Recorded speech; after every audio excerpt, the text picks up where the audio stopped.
Did you know that for 13 years, a mysterious signal terrorized radio operators worldwide and nobody knew what it was?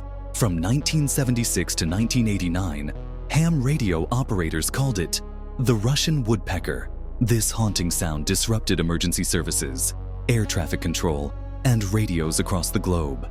The rhythmic tapping drove people mad. The Soviets refused to acknowledge it existed, despite furious international complaints. Conspiracy theorists believed it was a mind control weapon designed to manipulate human brains. The fear was real.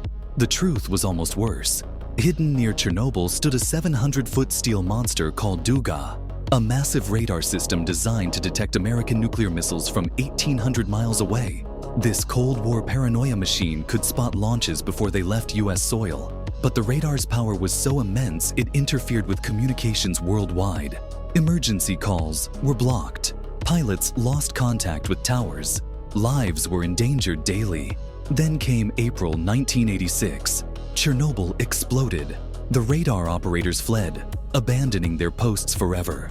Today, this monument to nuclear terror rusts silently in the radioactive exclusion zone.